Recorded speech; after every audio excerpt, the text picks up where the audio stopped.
हो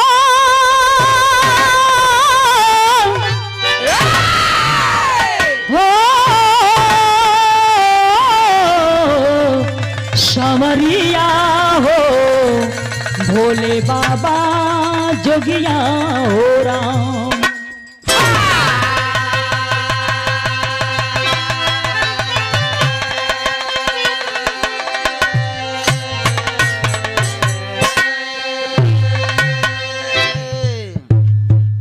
भूमिका के लाइन में हमारे कवि आदरणीय कवि सूबेदार यादव जी लिखते हैं, थोड़ा सा एक कंपोज भूमिका बा और एक फौजी की गरिमा क्या हुआ करती है, इस पूरे भूमिका के लाइन में आप लोगों को मिलेगा सुनने को।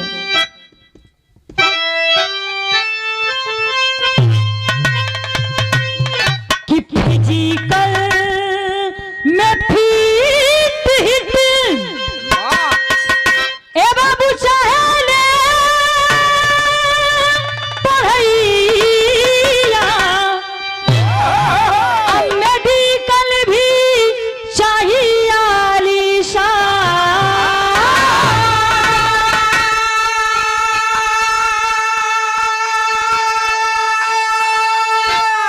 चाहिए ना चरित्र ऊपर ललकी सी यहिया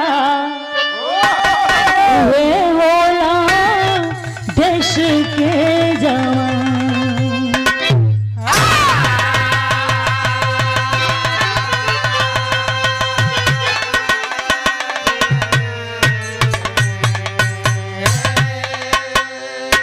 कि बिन पूछे दुल्हन सोन कर सनुरावा ए बाबू देही देला देशवा पैदा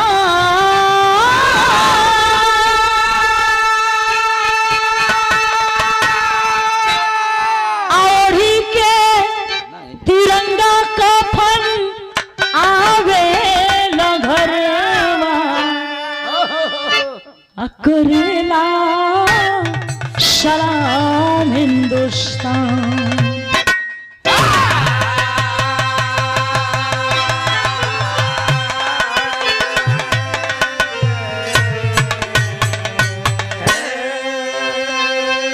अरे बाबू इधर खेत में किसान उधर बॉर्डर पर जवान अगर न हो तो पूरा हिंदुस्तान चैन की नींद नहीं सो सकता। अगर बॉर्डर पर कोई शहीद हुआ है, कोई देश के लिए फौजी बना है, देश के लिए लड़ रहा है, तो वो आप ही और हम में से लोगों का बेटा बच्चा है। कोई नेता कोई मंत्री का बेटा नहीं है, आप ही जैसे किसान और पहलवान का बेटा है। तो एक फौजी की गरिमा क्या हुआ करती है कि बिखरकर सौर की खुशबू, बिखरकर सौर की खुशबू चमन को चूम लेती है। बिखरकर सौर की खुशबू चमन को चूम लेती है, जवां हसरत तिरंगे की गगन को चूम लेती है। सिपाही जब निकलता है वतन पर जान देने को, अरे सिपाही जब निकलता है वतन पर जान देने को, तो वतन की धूल उड़ उड़ कर बदन को चूम लेती है। ये होती है एक फौजी की गरिमा। बिरहा में कव्वाली का अंदाज बा मास्टर, कैसे?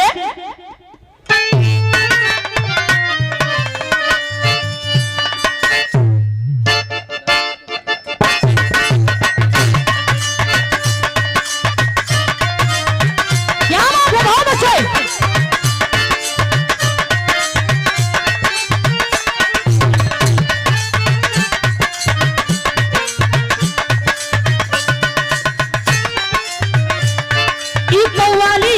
हरकेश भैया आजकल के नवयुवकन के लिए बात का चाहत हम का कहत हम और का कर जात हम। जैसे मैं आप लोग जाए देव हरी सारा ना कब आप लोग हंस के झगड़ा लगा दिया जाए। का कहे करो लड़की करो लड़का से कहे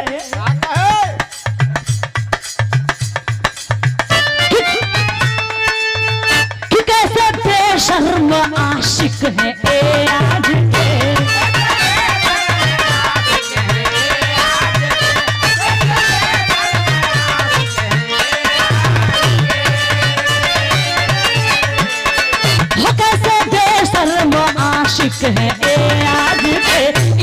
अपना बनाना गजब ढा गया।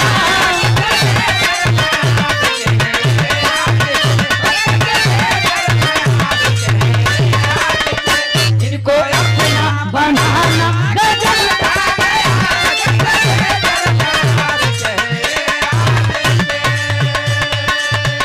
कैसे बेशर्म आशिक है आज के,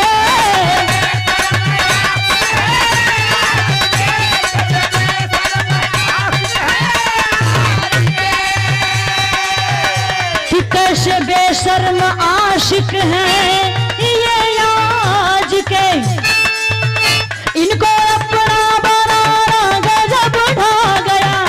क्यों कि धीरे धीरे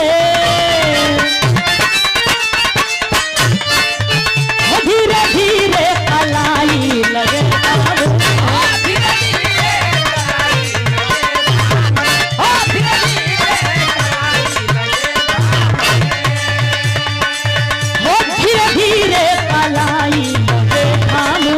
उनको कली हमारा गजब ढा गया।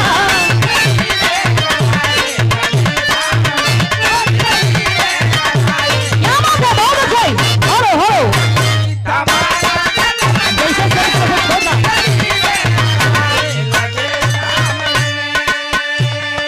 लेकिन भैया हो गौर करेंगे, पाकिस्तान वालों के लिए कवि जी ने चेतावनी भरल लहजे में लिखा है क्या भैया? पाकिस्तान वालों के लिए कवि जी ने लिखा है क्या कि यार तेरी औकात क्या है, वो तेरी औकात क्या है दिखा देंगे।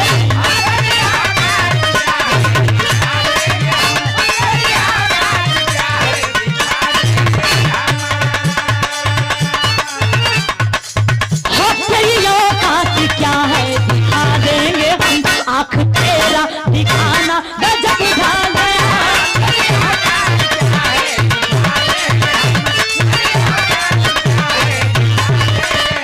आँख तेरा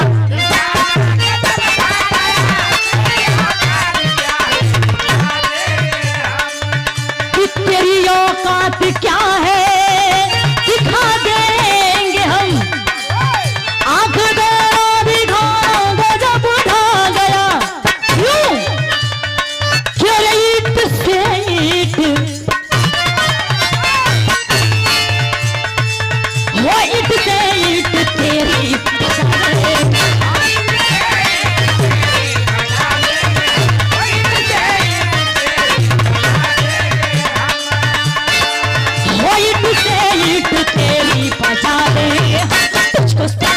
बिठाना गजब ढा गया।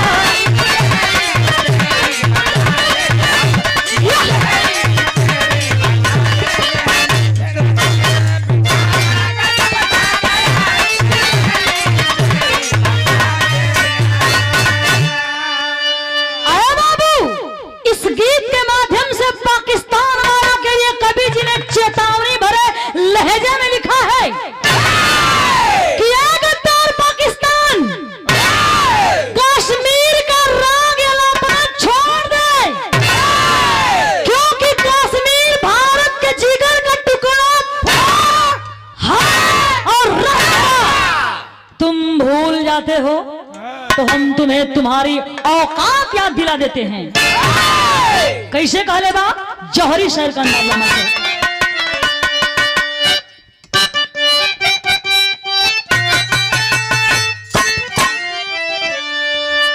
सन 65 और 71 कारगिल में तू था हारा, तेरी हरकत का पापी अब होगा वारा न्यारा। उत्तर प्रदेश बादा में गाँव है न रही नामी, वही के रहने वाले दीपक यादव सरनामी। सुघर सलोना रंजनी हो गया फौज में धरती हर छर हर और थर हर चीता के जैसी कि झांसी मऊरानीपुर की कंचन संग ब्याह रचाया छिड़ गया जंग सरहद पर घर पर परवाना आया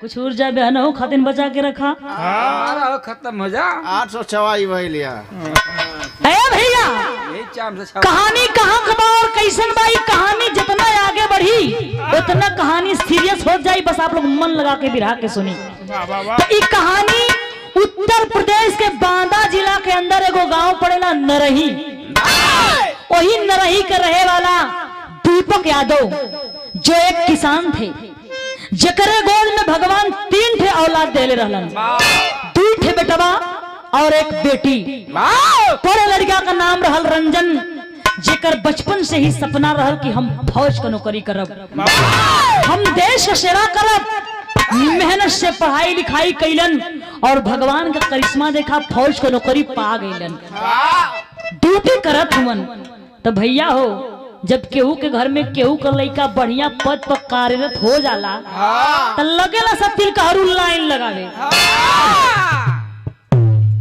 कि हमारे बेटी का शादी हो जात फौजी से चाहे बढ़िया कोनो नौकरी करे वाले से तो जिंदगी सुधर जात लड़की का एक दिन पिता दीपक यादव का कैलन ड्यूटी के दौरान कश्मीर में ड्यूटी रहे फोन कैलन रंजन बेटवा के और फोन करके कहलन कि बेटा तोहर शादी झांसी मऊरानीपुर के कंचन नाम के लड़की के साथे तय हो गई बा छुट्टी लेके चलिया बा अरे बाबू रंजन 2 महीना का छुट्टी से अइलन खुशी खुशी शादी संपन्न भइल लेकिन शादी के 5वें दिन बाद सरहदे हिंद से एक खबर आ गई कि सभी जवानों की छुट्टी निरस्त कर दी जा रही है क्योंकि यहाँ पाकिस्तान से युद्ध छिड़ गया है जब ये खबर रंजन के मिलल अपन वर्दी कसत हुन तैयारी करत हुन जाए का तब तक उन नहीं लेवेली दुल्हन कंचन जब छटके में दिखलस कि हमार पति इतना जल्दी तैयारी करत हुन जाके कलस की सैया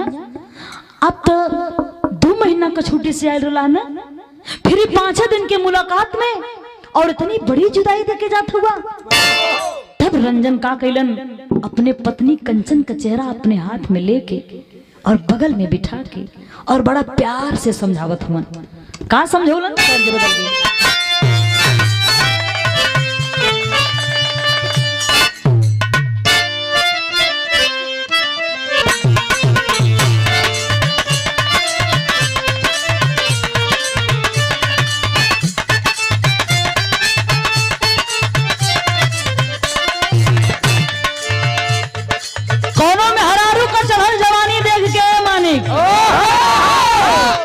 मरद कहे ए राजा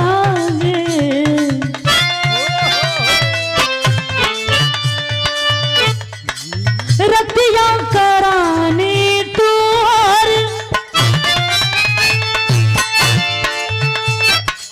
रतिया करानी तुहर काहे जवानी जो सियाहिल रहता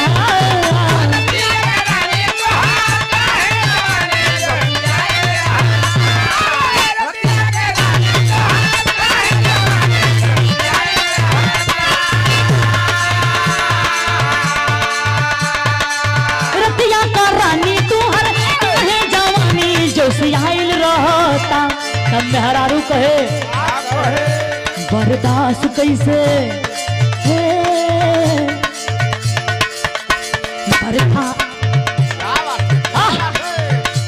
बर्दाश्त कैसे करिए बलाम हो कि मन रसी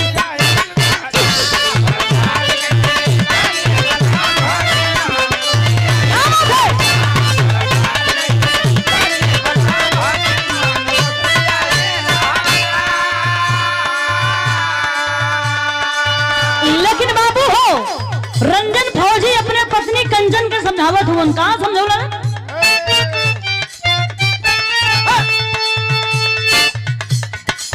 अशुआ से रानी तू हर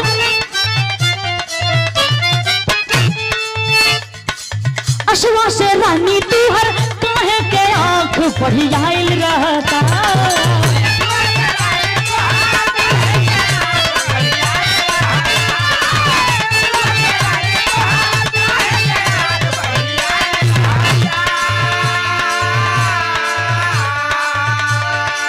अशवा से रानी तू हर काहे के आंख बढ़ी आइल रहता।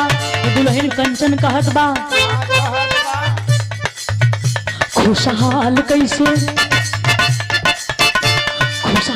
कैसे रहिए बलाम हो कि मन बब रहता।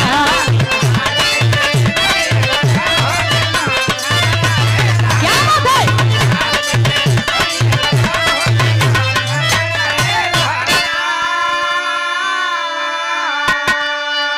रंजन अपने पत्नी कंचन के समझावत हन का समझौलन। जीवन जवानी हमर देशवा के धन हो, दिलवा बीतैहा गोरी रही के मान हो।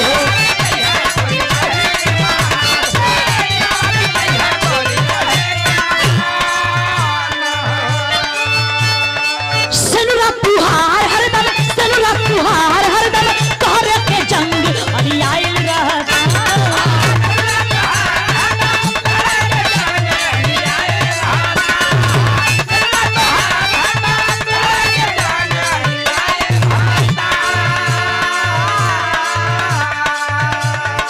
सनुरा तुहार हरदम कर के जंग अड़ी आइल रहता। तो खुशहाल कैसे रहिए बलाम हो कि मन घबराइल रहता। अरे बाबू, रंजन फौजी अपने दुल्हन कंचन के बगल में बिठा के करन कि सुनो प्रिय, तुम्हें छुट्टी की चिंता है न कि मुझे इस देश की चिंता है। अरे जहिया ये वर्दी या टोपी पहिरा के कसम खियावल जाला ना, वही दिन ई जान ई जवानी ए देश के नाम लिखा जाला। अरे तुम्हें तो फक्र होना चाहिए कि तुम्हारे मांग का सिंदूर इस वतन का प्रहरी है। लेकिन बाबू, प्रेम में डूबी उस दुल्हन को बात समझ में नहीं आती है। जब समझ में नहीं आती है तब डांट करके फौजी एक बात कह लेबा, कहो कि नाकाद मोहब्बत में होकर, नाकाद मोहब्बत में होकर एक कायर जैसा काम करो। तुम एक फौजी की दुल्हन हो, आंसू से ना बदनाम करो। कलश की सिंदूर से बढ़कर सरहद है, सिंदूर से बढ़कर सरहद है, सरहद से जुदा सिंदूर नहीं। तेरे पहलू में पड़ा है इस फौजी को मंजूर नहीं।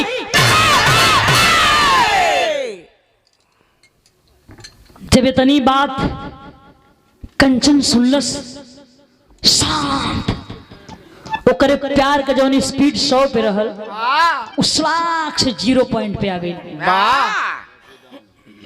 बैटरी डाउन हो गई। मतलब प्यार का बैटरी डाउन भइल, ओकर बैटरी थोड़न भइल। हम कहीं क्यों करे बैटरी डाउन हो गई। इतने प्यार में बैटरी डाउन कर ले बाद कैसे काम चली। नहीं, लेकिन भैया हो कहानी पे गौर करेंगे। हाथ जोड़ के कंचन कलश की स्वामी, मैं प्यार में इतनी अंधी हो चुकी थी, मैं भूल चुकी थी कि आप इस देश के लिए बने हो। तो हम आपके ना रोकब स्वामी, हम आपके रोकब ना, बस हम आपका आरती उतार लें। आप शौक से सरहदे हिंद पर जा। रंजन मुस्कुरा दिलन, कलन कूल बात छोड़ा। ई बतावा, जब हम वापस लौट के आई तो तुम्हारे लिए का लेके आई? चीना। हाँ, चिन्हा के रूप में। कलश जवन मांगब तवन देबा। कलश अरे पागल मांग के तो देखा। तब देखिए एक फौजी के पत्नी के दिल के उद्गार को, अपने फौजी पति से क्या मांगती है, तर्ज बदल गई।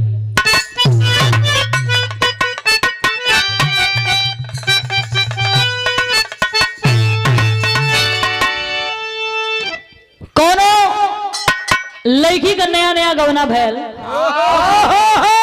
देखी हर लड़की का सपना रहेला कि हमार मन से धू तनी मन लायक मिले, हमार हर इच्छा पूरा करे, लेकिन बहुत किस्मता वालिन के बढ़िया मन से धू मिलेलन।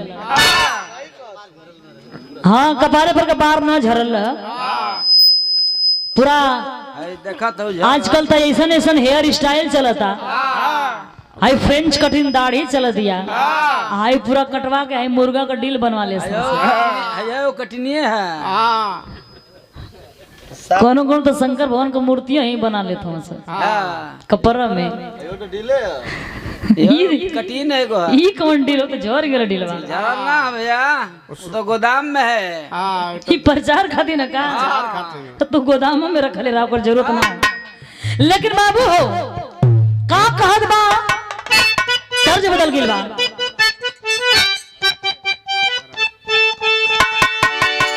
कि अरे पहली रात पायल तुरला, दूसरी रात वालियो, अब तीसरी रात झुमका झुलनी तुरला वालियो। का कहे कि पहली रात पायल तुरला, दूसरी रात वालियो।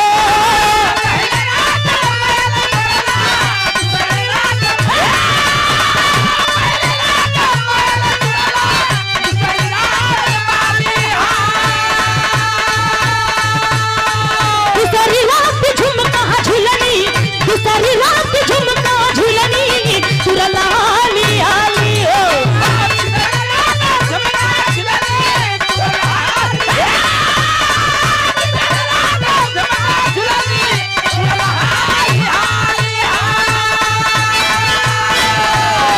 नहीं हर अपना देहब और हनवा राजा जी, नहीं हर अपना देहब और हनवा राजा जी। मजा मारे में तुरला मोए मोए हनवा राजा जी। मजा मारे में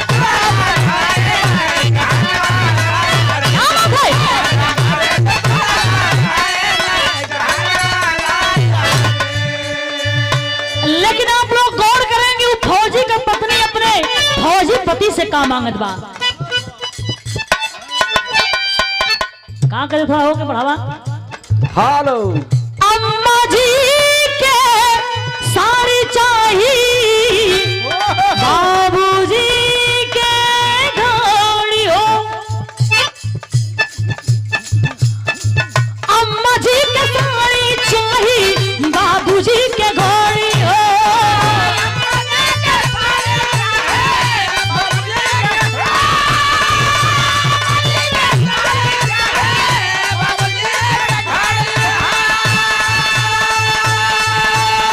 देवर क्या मोबाइल चाहिए, देवर क्या मोबाइल चाहिए, ननदी के कड़ी हो।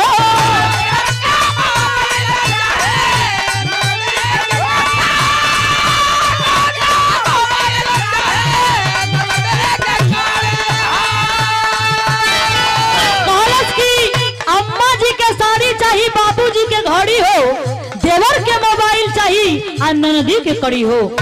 लेकिन अपने खातिर का मंगले बा। हमारा खातिर तने बा निहोरवा राजा जी, हमारा खातिर तने बा निहोरवा राजा जी। सिंदूर भरल ले आइहा, सिंदूर भरल ले आइहा सरहद से सिंदूरवा राजा जी। सिंदूर भरल ले आइहा। क्या बात है?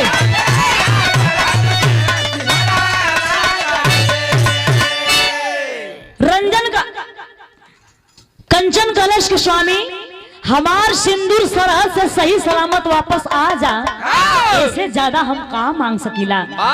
रंजन मुस्कुरा देलन, कहलन बड़ा अनमोल तोहफा मंगलू। लेकिन जब अपने परिवार गांव जवार से विदा होके सरहद पर जाए लगलन तो भइल का।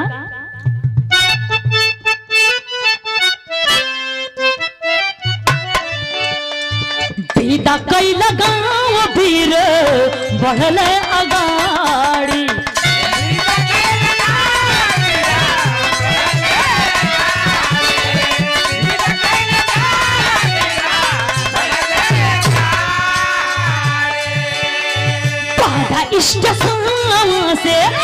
बादा स्टेशन से चली भैली गाड़ी।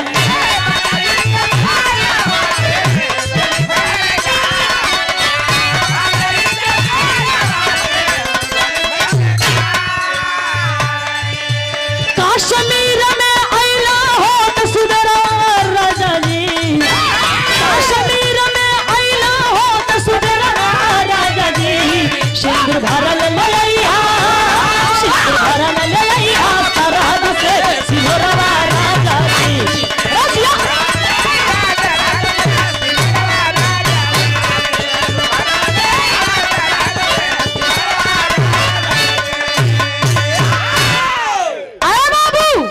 उधर हमारे देश का जवान सिपाही सरहद पे पहुंचा, ड्यूटी कर रहा है, लेकिन खुफिया विभाग से पता चला कि कुछ आतंकवादी बंकरों में छुपे हुए हैं। जब ये खबर बाबू रंजन के लगल, रंजन अपने सैनिकों की टोली सजाकर और पहुंच गया दुश्मनों के खेमे में और जाकर किया क्या कि अरे बम से उड़ा दिया हाय बंकरी को नाहरी, उड़ा दिया हाय बंकरी को नाहरी। अल्लाह के जवानन की टोली हो,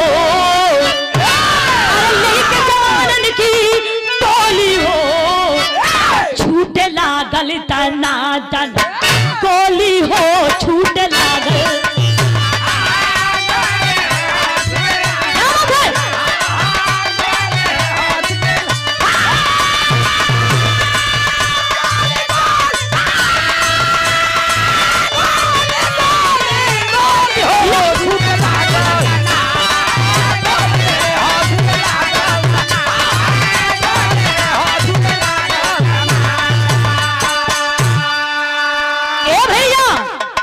भारतीय जवान सब दुश्मनों के अड्डे को ध्वस्त करके नष्ट करके जब वापस आते हैं तो देखते क्या है, क्या?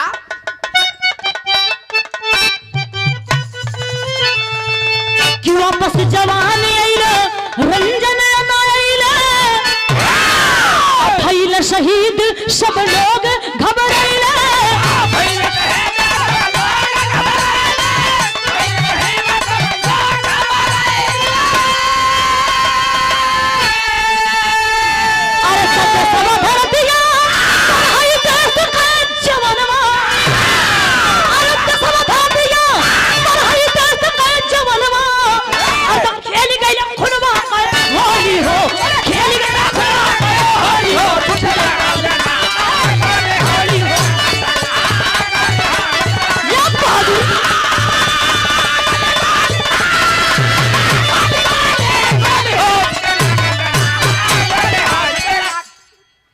जी अब पावर ब्रेक तो हर फेंक दिला मसाला, फेंक दलस। आए बाबू, सभी जवान वापस आए, लेकिन रंजन वापस नहीं आया। रंजन के साथी सब रंजन को खोजकर थक गए, हार गए, लेकिन न रंजन मिला, न रंजन की लाश मिली। हार मानकर भारत सरकार रंजन के नाम की पुरानी वर्दी और टोपी उसके घर भिजवा देती है बाबू। जब मार्मिक खबर रंजन के परिवार के लगल कि हमारे बेटवा अभी दुनिया में ना हुवन, शहीद हो गए हो बाबू, परिवार के ऊपर जैसे लगल कि गम का पहाड़ न टूट गई। काहे न गम का पहाड़ टूटे बाबू, जब किसी परिवार से कोई कमासुद व्यक्ति इस दुनिया से चला जाता है ना, तो उसी दिन वो पूरे परिवार का मौत हो जाला। लोग बतावेलन कि ये दुनिया का सबसे बड़ा बोझ गरीबी बा, लेकिन हम कहिला कितनो गरीब बाप बा, अगर ओकरे पास बेटी बा तो चंदा मांग के अपने बेटी का हाथ पीला कर दे। लेकिन आप लोग जानत हवा कि ये दुनिया का सबसे बड़ा बोझ कौन बोझ होला? एक बूढ़े बाप के कंधा पर जवान बेटवा का लाश। ऐसे बड़ा बोझ दुनिया का कोनो बोझ है ना होला। पूरा परिवार छाती पीट के रोवत बा।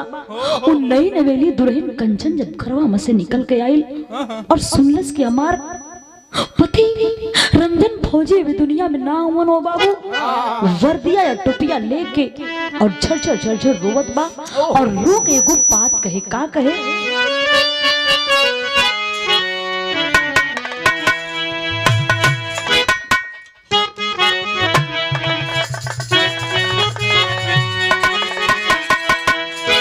कह के हमरे सैया हमरे सैया हम लगा के गैला कवानी डाढ़ हमरे सैया।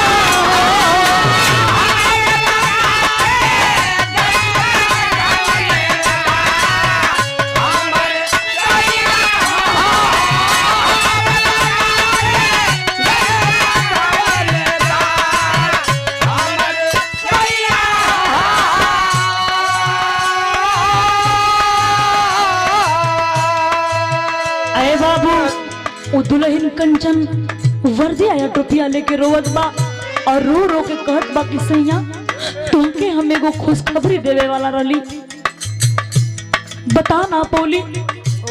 का कहत बा?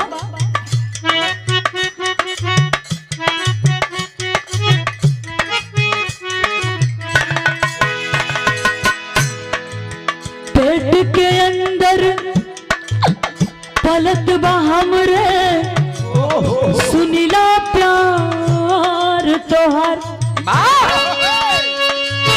पैदा होई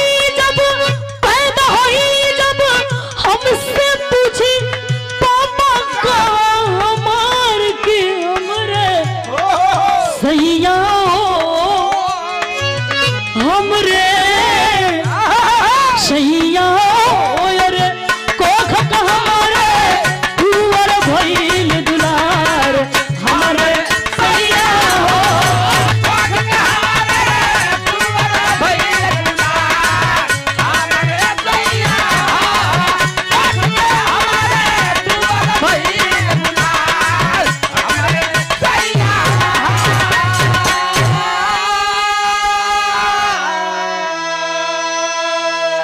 अरे बाबू कंचन दुल्हन वर्दिया टोपिया लेके रो रो कहत बा कि स्वामी तुमके पता ना बा 5 दिन के मुलाकात में तोहरे प्यार का निशानी हमरे पेट में पल रहल बा।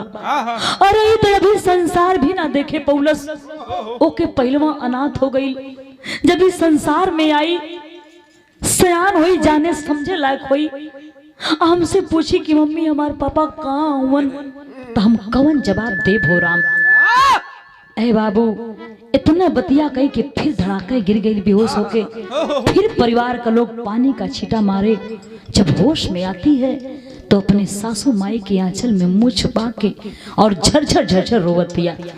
का कहे?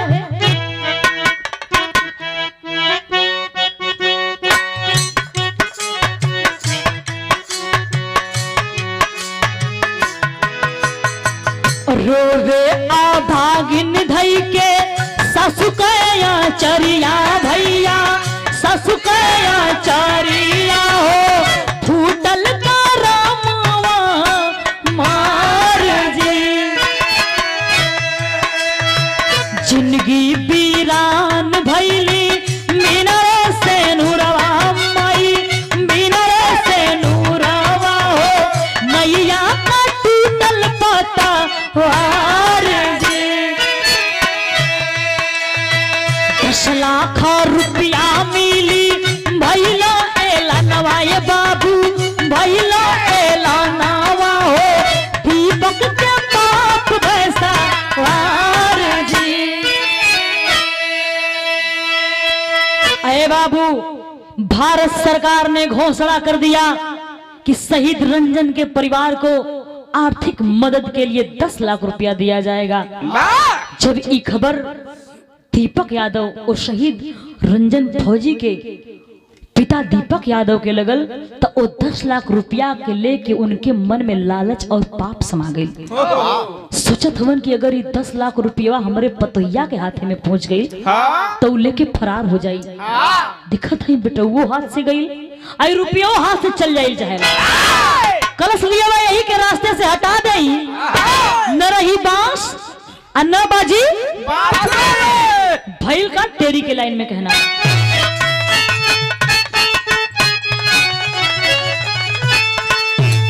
कि अरे पापी के पागल भैले मनवा ओ पापी के पागल भैले मनवा निष्ठुर नीच ससुर के तनिक मोह न लागल निष्ठुर नीच ससुर के तनिक मोह ना लागल पापी के पागल भैले मनवा। अरे बाबू एक दिन जब सब केहू खा पी के सूत जला हो बाबू पहली नींद लगल रहल और वो दीपक यादव ससुर का कहले अपने बहू कंचन के रूम में गई। कंचन को पहली नींद लगल बाबू जाके कंचन का गर्दन दबावे लगल। जब कंचन के दम घुटल छटपटा के उठ के बैठ गई। दिखलस कि बाबूजी हमार जान लिहल चाहत हमन हाथ जोड़ के और झरझर झरझर रोवत बा और रो के एगो बात कहे का कहे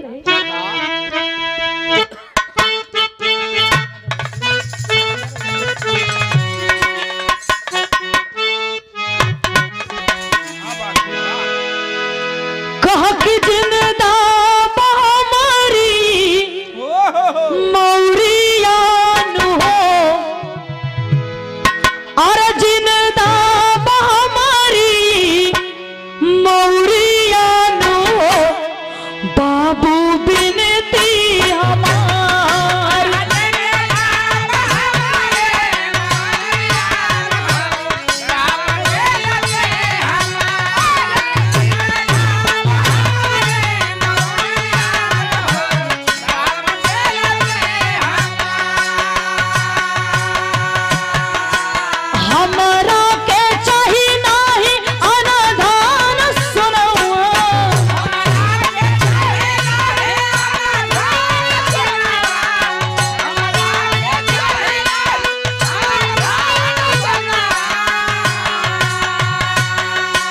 होता भोरे चली जाइबा छोड़ी के भवनवा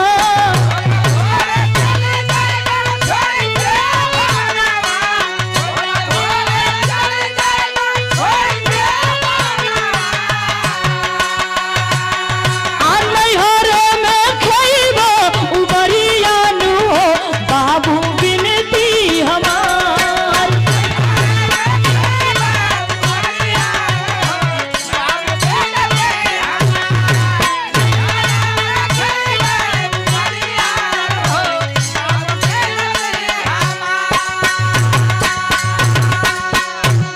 अरे बाबू कंचन रो रो के कह रहा बा कि बाबूजी हमार जान मत मारी बाबूजी हमके रुपया पैसा कुछ ना चाहिए हम कल सवेरे आपका ही घर छोड़ के चल जाए नैहर वही अपन मेहनत मजदूरी कर के जीवन बिता ले बाबूजी लेकिन कबो आपके चौखट पे ना आई। लेकिन बाहर पैसे का लोभी ससुर दीपक यादव नहीं मानता है और करता क्या है पहपट की लाइन में कहना बा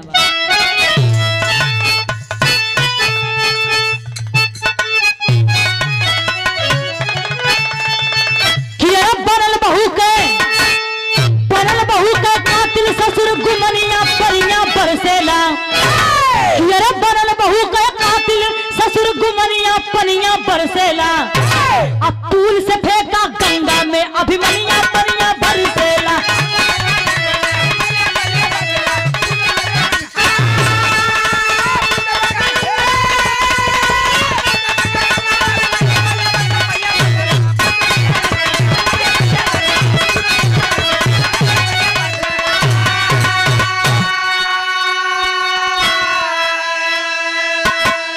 बाबू आखिरकार वो लालची ससुर दीपक यादव नहीं मानता है और अपनी बहू कंचन की गर्दन को दबा दिया। कंचन बेचारी बेहोश हो जाती है।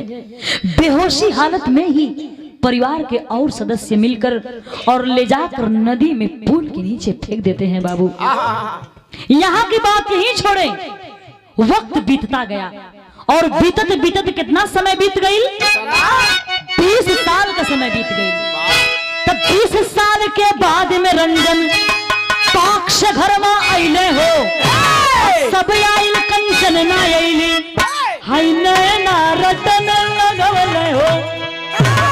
अरे बाबू 20 साल के बाद जब रंजन अपने नरही गांव में आइलन, तो पूरा परिवार गांव जवार सोचत बा कि अरे जे की भारत सरकार मृत घोषित कर देले रहे, शहीद घोषित कर देले रहे, वो जिंदा बा। ये तो करिश्मा हो गई भारत का। अरे बाबू पूरा परिवार अपने बेटवा के लगा के सीने से झरझर झरझर रोवत बा। लोग पूछत मन की बेटा तू कहाँ रहला इतना दिन, भैया तू कहाँ रहला इतना दिन। सारी बात को रंजन बताने लगा कि मुझे लड़ाई के दौरान कुछ पाकिस्तानी दुश्मन धोखे से पकड़कर और ले जाकर के पाकिस्तान की जेल में बंद कर दिए थे। 20 साल की सजा काटकर मैं आ रहा हूं। जब अपने नरही गांव आइल, पूरा सब शोहरत मनावत बा कि रंजन के नया जीवन मिल गई। अरे बाबू सब लोग वहां जुटल बा, सबकर भीड़ उमड़ल बा, लेकिन रंजन का नजर तक केहू और के न ढूंढत बा। दिखत दिखत ना रह गई। जब देखलन कि कहीं कंचन दिखाई ना देत बा, तो कहलन कि का हमरे अइले का जानकारी हमरे पत्नी कंचन के ना बा का? दिखत ही कहीं नजर ना आवत है। जब इतनी बात दीपक यादव ससुर सुनलन, लालची ससुर, तो कहलन ए बेटा वो कुलक्षणी के बारे में पूछत हुआ, अरे ओकरे बारे में सुनबा ना तो तोरे पांव के नीचे से जमी खिसक जाई। लेकिन बतावत का बतौलन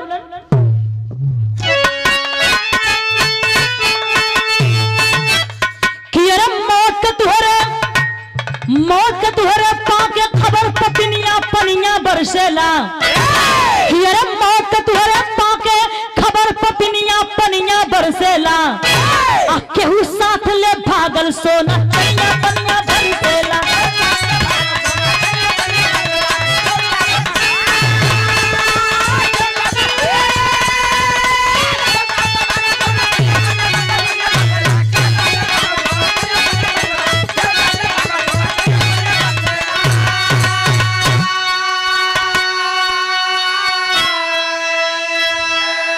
बाहर निर्दयी बाप अपन पाप छुपावे बदे झूठ पर झूठ बोल गई। कलश की बेटा वो कुलक्षणी के बारे में पूछत हुआ, अरे जहिया तोरे मौत का खबर सुनलस ना, ओके कौनो गम फिकिर ना रहे और जितना रुपया जेवर जेवरात रहल सब लेके कौनो अपने पुराने आशिक के साथ फरार हो गए। अरे बाप रे बाप, जब इतनी बतिया रंजन सुनलन हो बाबू, सच में लगल कि उनके पांव के नीचे से जमी खिसक जाई। सोचत हुन कि वाह रे जमाना, वाह रे जमाने का विश्वास, वाह रे एगो पति पत्नी का विश्वास। केहू पे भरोसा करे लायक ना हो, केहू भरोसा के लायक ना बा। अरे बाबू इहो कुल सोचत हुन कि एगो वो पत्नी रहली। कौन पत्नी?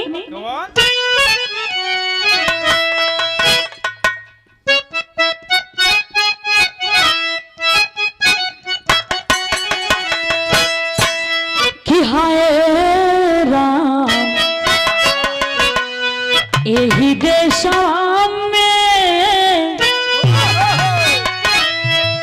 एही देशवा में होसा फित्र सीता रहली भैया,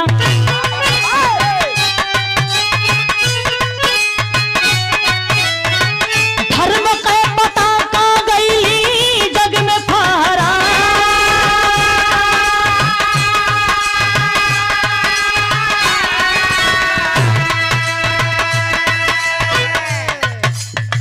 उर्मिलाज जो है कहिया आई हमर सजनवा भैया, 14 साल थाल में आरतिया सजा,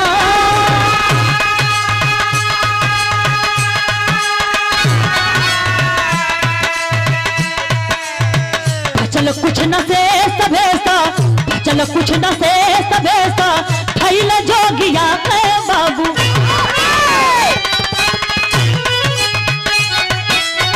भिक्षा मांगी रहा जी निगिया बिता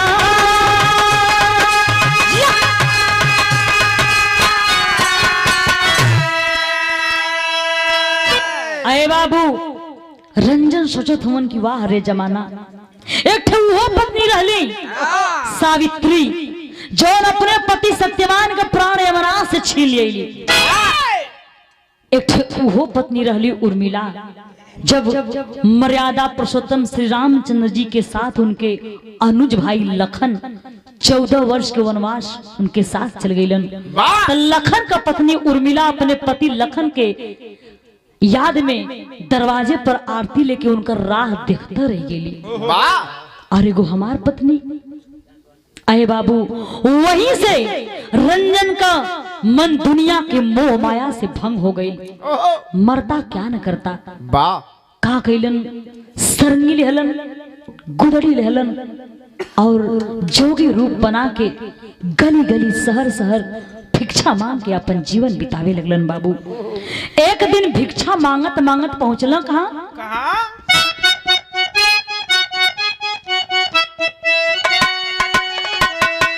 कि अरे घूमत घूमत आइला पारा आगदार मनवा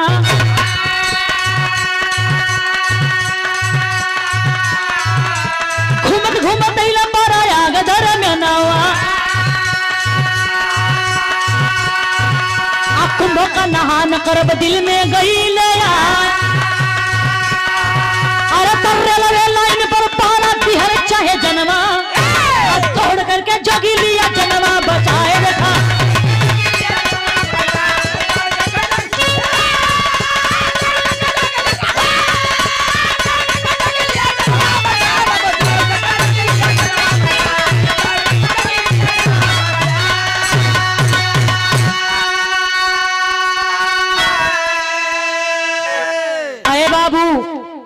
कुंभ का मेला प्रयागराज में लगा था। रंजन का मन तो वही से दुनिया के मोह माया से भंग हो गई। सरंगी गुदड़ी लिया और कुंभ का मेला करे बदे चल दिल। सोचलस कि चली दर्शन भी कर ले स्नान भी कर ले। यह सोचत बाबू रेल की जो पटरी है उसको पकड़कर चला जा रहा है। तब तक नजर पड़ती है रेल की पटरी पर बीचों बीच वो तो बगले से जा रहा था बीचों बीच एक सयान लड़की खड़ी है अपनी जान देना चाहती है और सामने से ट्रेन आ रही है। तब तक रंजन का नजर पड़ल। बाबू रंजन के अंदर फौजी भाव न जा गई का कैलस सरंगी और गुदड़ी वहीं फेंक के और दौड़ कर जाकर उस लड़की के बाह को खींच लिया और तब तक ट्रेन भी क्रॉस कर गई। और बोलो पागल लड़की क्यों अपनी जान देना चाहती है? अभी ट्रेन आती और तेरे टुकड़े टुकड़े कर देती। क्यों मरना चाहती है? अरे बाबू वो लड़की अपने मरले के रौब में बा कलश की बाबा छोड़ दो मैं नहीं जीना चाहती बाबा मुझे मर जाने दो मैं इस दर्द भरी दुनिया में नहीं जीना चाहती। झकझोर के जोगी बोला कि होश में आओ बेटी क्यों मरना चाहती हो क्या गम है?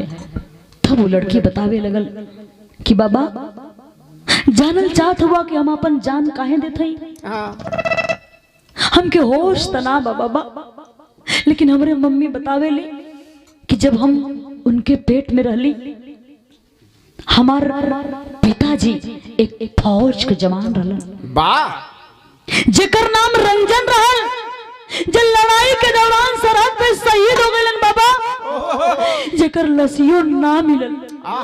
भारत सरकार उनके नाम पर आर्थिक मदद के लिए 10 लाख रुपया का ऐलान कैलस। 10 लाख रुपया के लालच में हमरे दादाजी जेकर नाम दीपक यादव रहल बाबा जे नरही गांव का रहलन वो का कैलन कि 10 लाख रुपया के लालच में हमरे मम्मी का गला दबा के और नदी में पुल के नीचे फेंक देलन। लेकिन भगवान का करिश्मा देखा बाबा वही नदिया में कुछ मल्लाह मछली मारत रहलन। वो का कैलन हमरे मम्मी के बचा लेहलन हॉस्पिटल लेके गईलन दवा इलाज भइल मम्मी हमार ठीक हो गईली तो उम्मल्लाह बेचारे वही गांव में एगो झोपड़पट्टी डाल के कलन की बहन यही रही के अपन जीवन बितावा। बाबा हमार मम्मी वहीं रही के जीवन बितावे लगली। धीरे धीरे समय भइल, हम पैदा भइली, सयान भइली, शादी करे लायक भइली, शादी तय भी हो गई, बारात दरवाजे पर भी आई, लेकिन ई कही के बारात लौटा दिहल गई ना बाबा कि हम केहू का नाजायज औलाद है बाबा, हम केहू का नाजायज औलाद है, हमरे मांग में केहू का पेटवा सिंदूर ना डाल सकत बाबा। तो बतावा हम कवन मुंह लेके दुनिया में जी। अरे बाबू जब इतनी बतिया रंजन सुनलन, झरझर झरझर आंख से आंसू बहत बा। सोचत हमन इतनी बड़ी गद्दारी कोई अपना इतनी हद तक कैसे गिर सकता है, वो भी अपने खून के साथ गद्दारी कर सकता है। आंख से आंसू पोंछ के कालन की बेटी एक बात बताओ, कहीं तुम्हारी मम्मी का नाम कंचन तो नहीं? वो लड़की कलश की हाँ बाबा, हाँ हमरे ऐसा अभागिन का मम्मी का नाम कंचन ही बा, लेकिन आपके कैसे पता बा हमरे मम्मी का नाम? तब वो रंजन जोगी बताने लगा कि जानना चाहते हो बेटी कि मुझे तुम्हारी मम्मी का नाम कैसे पता है? तो ले चलो मुझे अपने घर, सारी सच्चाई तुम्हें पता चल जाएगी। अरे बाबू वो लड़की जोगी बाबा के घर लेके गई। घर का रहे वह झोपड़ी रहे, वही झोपड़ी में एक चारपाई पड़ल बा, वही चारपाई पर कलश की बाबा बैठा, कुछ मीठा पानी ढलस, कलश गिला पिया। हम थोड़का दूर हमरे मम्मी यही गांव में केहू के घर में काम करता नहीं, तो भैया हो वो दोनों मतारी बेटी का जीविका रहल। वो माई केहू के घर में जाके चूल्हा चौका के आवा तो 2 रोटी, दोनों टाइम का रोटी बेटी माई के नसीब हो। कहली कि बाबा यही रहा, हम अभी मम्मी के बोला के लेके आवा नहीं, देखी कहाँ काम करता नहीं। अरे बाबू उधर वो लड़की अपना मतारी के खोजे गई, इधर रंजन जोगी सर ने लिया है गुदड़ी। और वो समय का बात याद करके रोवत हुवन कि जब हम एगो फौजी रहली, सरहद पे ड्यूटी हमार लगल रहल, जब हम सरहद पे जाए लगली तो हमार पत्नी हमसे का मंगल रहे, उहे पत्नी कंचन का मंगले रहे, सरनी बजा रहल बा और यही बात के दोहरा रहल बा। का कहे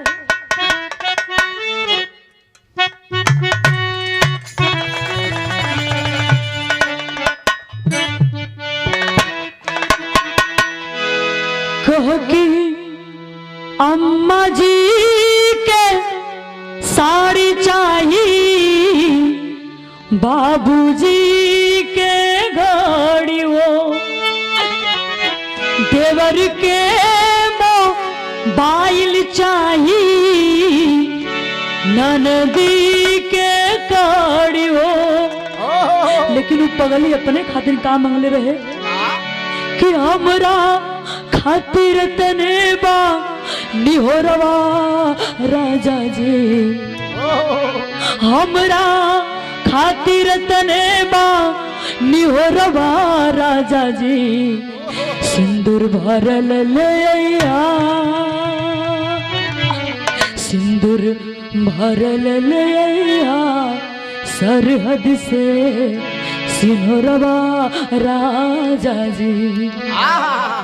अरे बाप रे बाप, जब इतनी बतिया कंचन थोड़का दूर केहू के घरवा में काम करत रहो बाबू सुनलस, दौड़ के आई, कल सरे अरे इस शब्द के बार बार क्यों दोहरा रहल बा? ये तो हम अपने फौजी पति रंजन से मंगले रहली। जब दुआरा पे आई, दुआरा पर से देखत या कि कोई जोगी हमरे झोपड़ी में बैठ के और यही सरनी बजा के और यही बात की रिपीट करता। जब करीबे गई तो कल सरे ये तो हमार स्वामी रंजन हुमन जोगी के रूप में। अहे बाबू जाके फर रखवरिया पकड़ के रंजन के झरझर झरझर रोवे लगल। कलश की स्वामी कहाँ रहला है इतना दिन? अहे बाबू आज 2 दाम्पत्य 20-22 साल के बिछड़े जब गले मिल कर रोए तो सारा गम आंसुओं में बह गया। सारी बात के रंजन बतौलन संतरा भैया गवैया कितनो अपन करेजा काट के धो दे तुना लोगों का करेजा नाम हंसके वाला बा। हाँ? लेकिन आप लोग गौर करेंगे बाबू, उधर सारी बात को रंजन बताता है। उधर लड़की जिकर नाम रिंकी रहा, माई के खोजे गई, केहू के घर में पैबा ना कैलस, बरबरात आवत या आज पता नहीं के घर में काम करे गए। जोगी बाबा आल हुवन, जब घरे गई तो दिखलस कि मतारी जोगी बाबा से लिपट के रोवत दिया। जाके कलश की माई देखिला तू जही से होला वही से अपन दुख रोवेलू। अरे जब विधाता हमने के किस्मत में दुख लिखिए दिले हुवन तो ई जोगी बाबा हमने का दुख का मिटैहन माई, ई जोगी बाबा हमने का दुख का मिटैहन। जब इतनी बात कंचन सुनलस, गले से हट के रंजन के और आंख से आंसू पोंछ के कलश की ये बेटी ना रे बेटी ना, जिके तू जोगी समझत हो जानल चाहत हो के बा का बतौले बा। खड़ी की लाइन में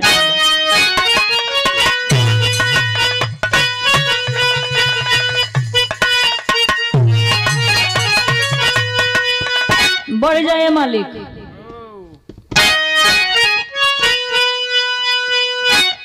बोले कि हम के है तुआर करेजा का फाटता। लकड़िया बना दिया।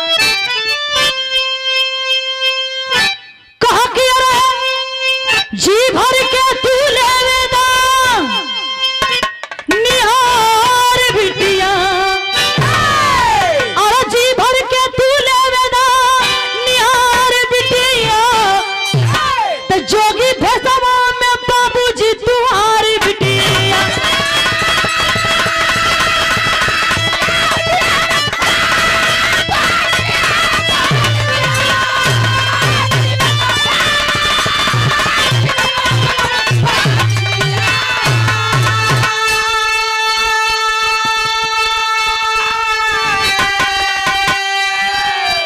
कंचन कलश की बेटी जेके तू जोगी समझत हो ना, जोगी ना रे पगली, इह तर फौजी पिता रंजन होवन।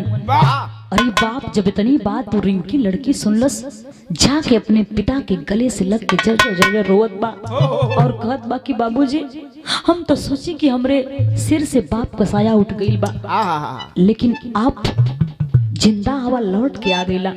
तब भइल का कि अरे पापा पापा कही के रिंकी लग के रोवे सिनेमा, और रंजन और कंचन का भी बरसेला नैनवा।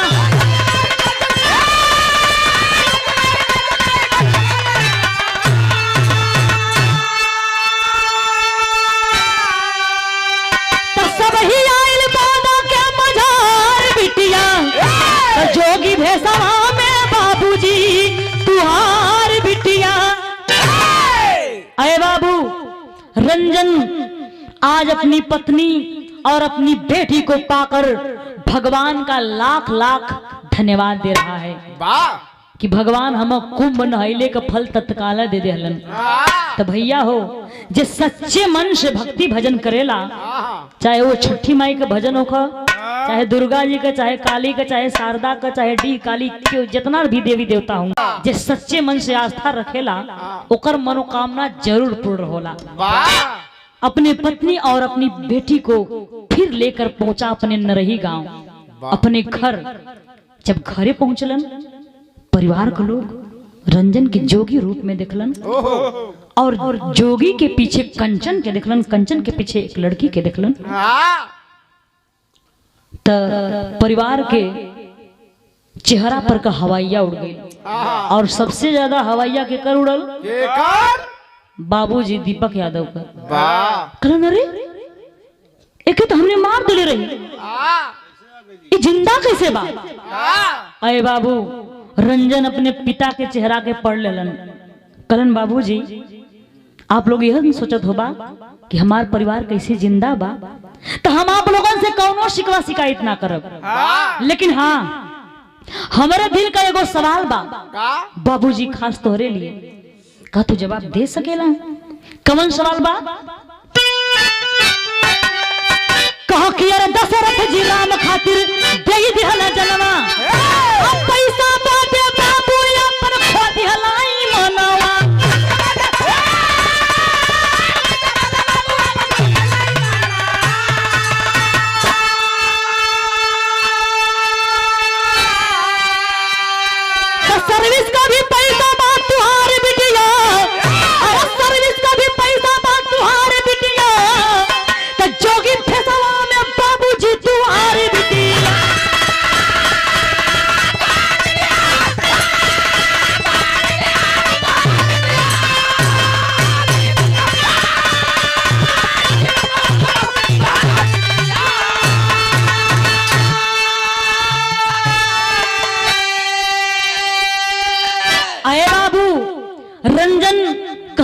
बाबूजी हमरे दिल का यह सवाल बा कि एक ठे उहो बाप रहलन, एक ठे उहो पिता रहलन, राजा दशरथ, जो अपने पुत्र राम के 14 वर्ष के वनवास के गम में अपन प्राण त्याग देहलन।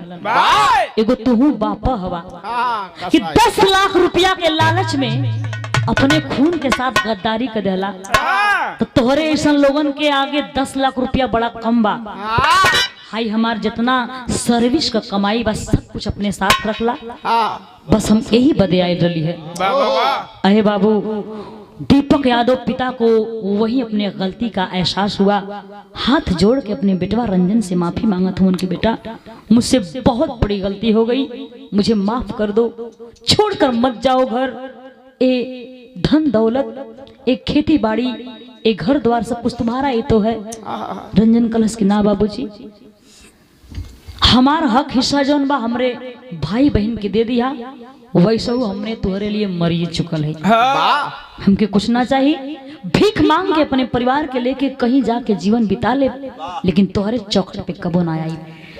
अरे बाबू, लाख पिता दीपक यादव अपने बेटवा रंजन के सामने हाथ जोड़ के गिड़गिड़ात हुमन, लेकिन रंजन माने के कतई तैयार ना बा। देखत देखत ना रह गई, तब तो बहू कंचन, रंजन की पत्नी कंचन आई और अपने पति रंजन से कलश की कहो है, तोरा शर्म ना लगत या? तू कैसन बेटवा हवा जो नेगो बाप के बेटवा के सामने हाथ जोड़े बदे मजबूर करत हुआ। रंजन कुछ बोलत ना हुवन, गईल अपने ससुर दीपक यादव के यहाँ। जब जब जब जब करीब गई, तब तक दीपक छछाई के हाथ जोड़ के कहत हुवन की बेटी, मुझसे बहुत बड़ी गलती हो गई, मेरी गलती माफी के लायक तो नहीं है रे बेटी, लेकिन हो सके तो मुझे माफ कर देना। हाथ जोड़न, तब तक कंचन पकड़ ले लसकस, ना बाबूजी ना, एगो बाप बेटी के सामने हाथ जोड़िए बड़े शर्मिंदगी का बात बा। आप गलती कैले हुआ मानत है, लेकिन कहीं न कहीं हमारे किस्मत में भोगे के लिखल रहा।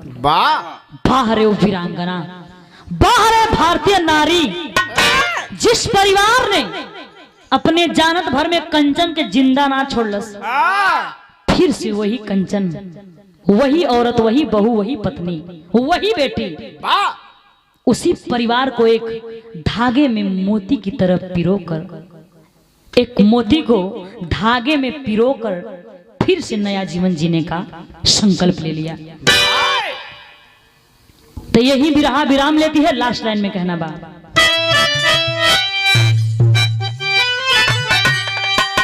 कि गुरु बिहारी गुरु गणेश हो गया जमाना कैसा, कभी चंद्रिका रामदेव सब कुछ ना होता पैदा।